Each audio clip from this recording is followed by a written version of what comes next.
നമസ്കാരം. ബഹ്റൈനിൽ അനധികൃതമായി തയ്യൽ ബിസിനസ്സുകൾ നടത്തിയ കെട്ടിടം അടച്ചുപൂട്ടിച്ച് അധികൃതർ. റെസിഡൻഷ്യൽ ലൈസൻസ് മാത്രമുള്ള കെട്ടിടം ചട്ടങ്ങൾ ലംഘിച്ച് വാണിജ്യ ആവശ്യങ്ങൾക്കായി ഉപയോഗിച്ചതിനാണ് നടപടി. വ്യവസായ വാണിജ്യ മന്ത്രാലയത്തിൻ്റെതാണ് നടപടി. റെസിഡൻഷ്യൽ കെട്ടിടത്തിൽ 6 താൽക്കാലിക തയ്യൽ ബിസിനസ്സുകൾ നടത്തുന്നതായി അധികൃതർ കണ്ടെത്തുകയായിരുന്നു. നിയമവിരുദ്ധ സ്ഥാപനങ്ങളെക്കുറിച്ച് അജ്ഞാത സൂചന ലഭിച്ചതിന്റെ അടിസ്ഥാനത്തിൽ നടത്തിയ പരിശോധനയിലാണ് ലംഘനങ്ങൾ കണ്ടെത്തിയത്. റെസിഡൻഷ്യൽ കെട്ടിടത്തിലെ 6ഓളം മുറികളിൽ തയ്യൽ മെഷീനുകൾ, ഹാങ്കറുകൾ, വസ്ത്രങ്ങൾ നിറച്ച പ്ലാസ്റ്റിക് ബാഗുകൾ തുടങ്ങിയ വസ്തുക്കൾ അലങ്കോലമായി വലിച്ചെറിഞ്ഞ നിലയിൽ കണ്ടെത്തി. ഇത്തരം വാണിജ്യപരമായ പ്രവർത്തനങ്ങൾക്കുള്ള ലൈസൻസോ അനുമതിയോ ഉണ്ടായിരുന്നില്ലെന്നും മന്ത്രാലയം പറഞ്ഞു. ബിസിനസ് സംരംഭം പ്രവർത്തിക്കുമ്പോൾ പാലിക്കേണ്ട നിബന്ധനകളും പാലിച്ചിട്ടില്ല. കടയുടെ മുൻവശത്ത് അടയാളങ്ങളോ പേരുകളോ വാണിജ്യ രജിസ്ട്രേഷനോ ബ്രാഞ്ച് വിവരങ്ങളോ ഉണ്ടായിരുന്നില്ല.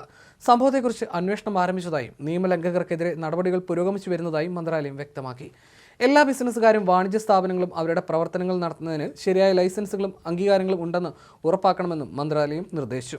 നിയമലംഘകരെ പിടികൂടാനുള്ള നടപടികളുടെ ഭാഗമായി മുഹറക്കിൽ പരിശോധനാ ക്യാമ്പയിൻ ആരംഭിക്കുകയും പ്രദേശത്തുടനീളമുള്ള മാർക്കറ്റുകളിലെ കടകളിൽ പരിശോധന നടത്തുകയും ചെയ്തു.